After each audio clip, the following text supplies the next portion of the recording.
Now, having gone through some of the reports, it is stated that in 2007 December, the Goa Housing Board decided to acquire a piece of land in Margao. I was not the MD. Sometime in 2008, NOC of the TCP was obtained. In 2009 September, some amount was deposited with the EDC as per procedure, and in normal land acquisition the procedure is that. In March 2011, one Vincent Gracious makes a request with some others to the Goa Housing Board. MD Gomes, now this is what a newspaper report says.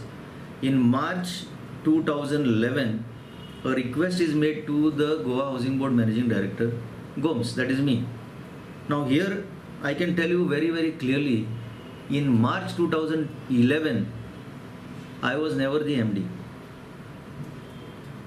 Then the report says that the then chairman, hurriedly convened a meeting to drop the request.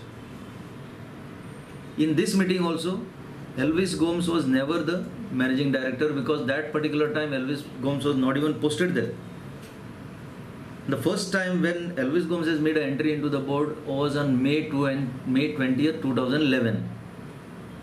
By then, in March, these decisions were already taken, and here somebody comes, some informant or some Kamath comes, and his letter is given inside, and in a tearing hurry, some investigation is done and FIRs are registered and they are given to the media.